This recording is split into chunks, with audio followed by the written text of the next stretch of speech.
and welcome to our podcast, Turning Trauma into Triumph. I'm Natalie Huschek, founder of the Dignity Project, DBA Well Grounded Coffee, and today we have an amazing guest, Dr. Ann Worth, good friend of mine. Welcome. Thank you. And thank you for being here. Thank you. She has an amazing story, which she's going to share with us today. So I was thinking back to when we met because I feel like we're good friends, but we haven't been longtime friends. True. Did we first meet at our gala in April? We met at the gala. Okay. Yes. And so mutual friends invited you to the gala. Yes. And from there you came to the store. We came and had breakfast a few times and some of your delicious coffee. And then I shared my book with you. Yes. I brought you a copy of my book. Which I read. It's amazing. So let's just take a... I know Miss Ann will share more, but Call Me Worthy is the story of her life, which she'll share a little bit with you. And then we kind of traded books, didn't we? We did. And oh, yes. And remember, I used your book every day. I got so much from it. And then I came back and I talked to shared with the baristas. I shared with the baristas about your book and everything I had gotten out of your book, because it's a wonderful daily exploration. And so, it very much. In your life, when you think about turning trauma into triumph, it's been a long and complex journey, would you say? Very long. Yeah. Since I got sober when I was 40 years old, and that really improved my life. Mm-hmm. But I met Jesus when I was 55. Okay. And that changed everything. Everything. So that's a long time to journey without him. So yes. What was some of the trauma that led to maybe drinking to numb yourself? Absolutely. Mm-hmm. Absolutely. It's medicine. There are three main characters in my story that I've come to realize after all these years. One is my mother, mm-hmm. one is my father, mm-hmm. and one is Jesus. Mm-hmm. And all three of them had a profound effect on my life. And as I was talking or thinking about what we would talk about today, I thought, I am so glad that I have lived long enough to forgive my mother and my father mm-hmm. and myself. Yes. And that was never possible before I met Jesus. Mm-hmm. In our humanness, we cannot love the way that he loves unless it's his love. Yeah. Yeah. Yeah, absolutely. Yeah. So what are some of your earliest memories? Unfortunately, my mother was from a dysfunctional family, and she felt so unlovable. My mother became profoundly depressed mm-hmm. to the point of she asked me for a gun when she was in the nursing home to get her out of her misery. Her sister committed suicide. Wow. Her brother committed suicide. And we've talked about this, mental health, because both you and I have experienced anxiety and depression most of our lives. Yes, absolutely. So. Yes, depression to the point where I tried to take my own life. Right. And my father was a raging alcoholic, and so what's most important, I think, is not what happened to me as much as what I believed about myself and about what life would be like. And I finally got to the point where I thought it would never change. Mm-hmm. And by that time, by 15, I was promiscuous, I was drinking, I was drugging, and I didn't get sober until I was 40 years old. Wow. And there was a lot of hard time. Yeah. Up until that time. Yeah, because in that state you make one bad decision. You have not known what it feels like to be safe and protected, and you don't know how to even protect yourself, do you, or create safety for yourself. Absolutely. And then, Well, and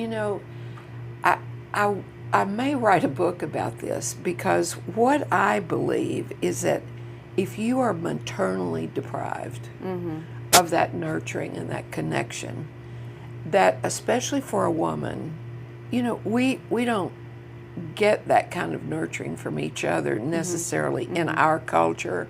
We get it from men. And so a woman who's maternally deprived is looking for skin-to-skin contact. That's so true. And so I reached out to men. Yeah. The wrong men. Yeah. In the wrong places. You remember that old song, "Looking for Love" and all that? Well, that was my theme. That's your theme song? Right, right. No, yeah. you're so right. And I don't want to make any excuses for abuse, for sure. But many of our moms they were simply emotionally absent. They gave the best they could. They did. And it wasn't enough. There's a gap between what we needed and what they were able to provide. And so there it is. That's really what happens a lot of the time. And then sometimes there obviously is terrible abuse and as the well. thing about my mom is I think she knew at a very deep level that she was incapable of taking care of a child. She did not want to have a child.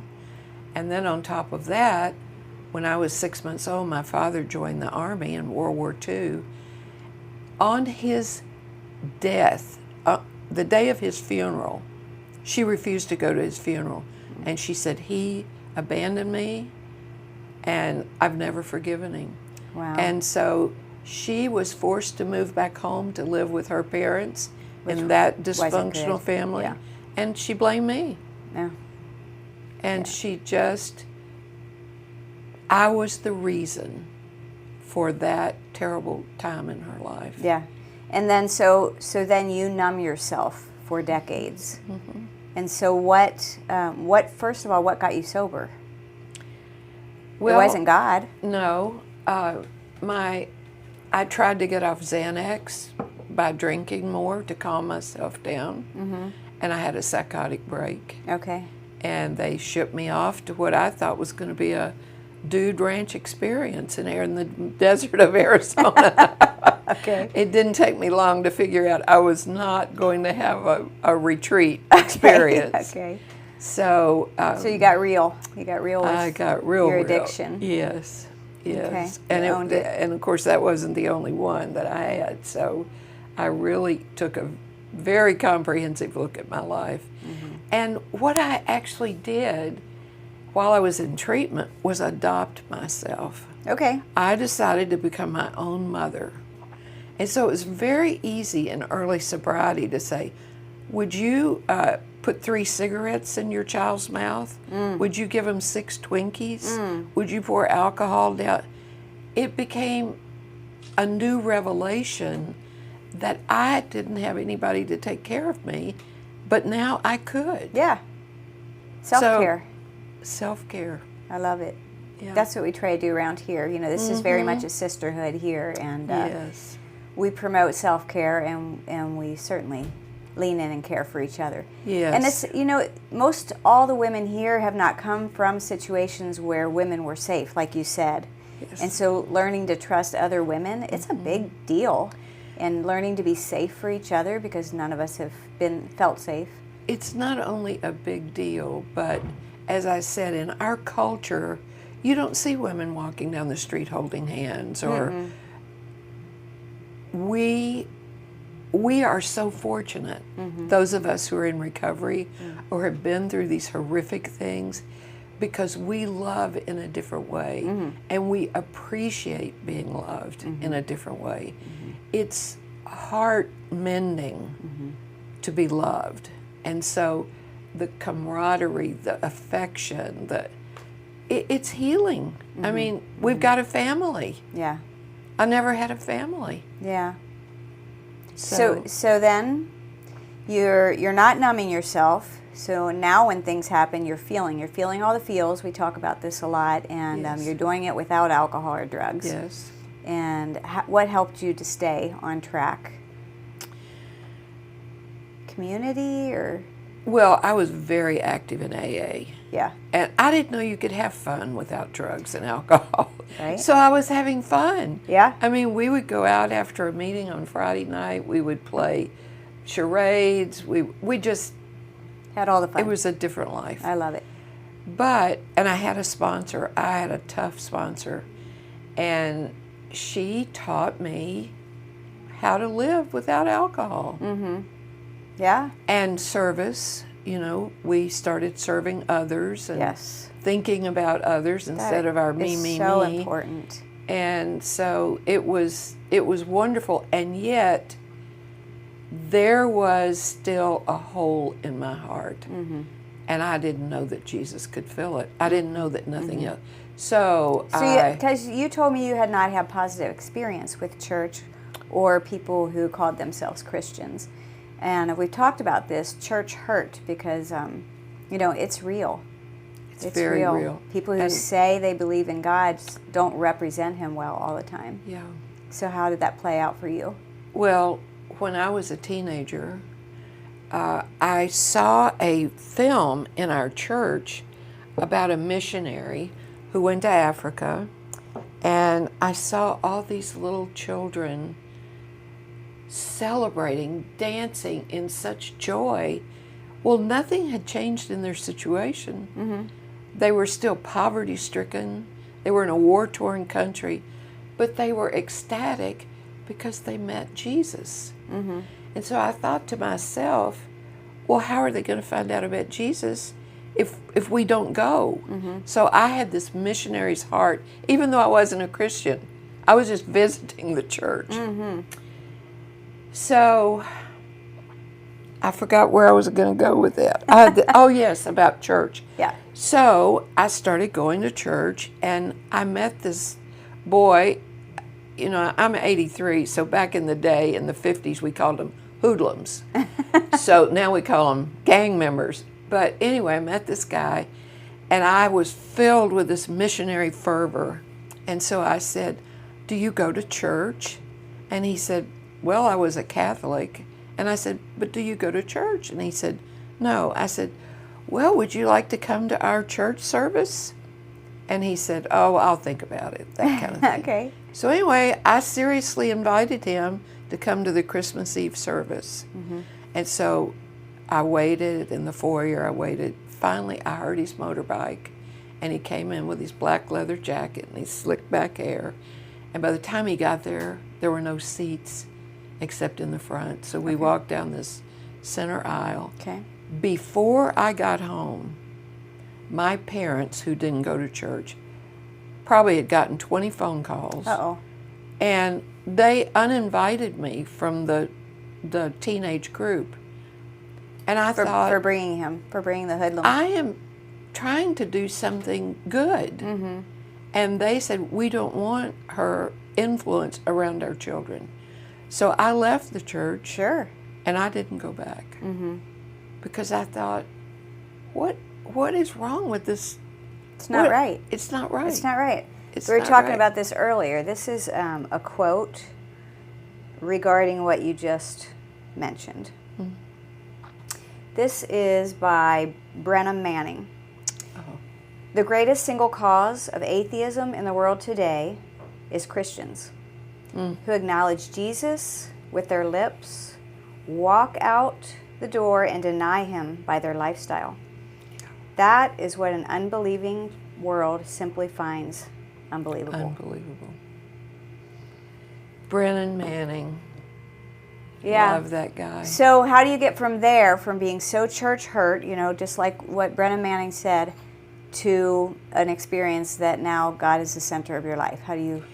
Well, as I said, when I was 55, I was diagnosed with lupus, and it attacked my liver, and I was very, very ill. And that early church experience when I was like 3, which we didn't talk about, which traumatized me, hellfire and damnation, and you're a sinner, and I was terrified by God, or who I thought God was. Right. So I had this incurable disease, and I thought, I'm going straight to hell. Oof, it became real. So now what Death. do? You don't trust God, you're not a believer, you're going to hell. What do? So I had a friend who said, I know what to do.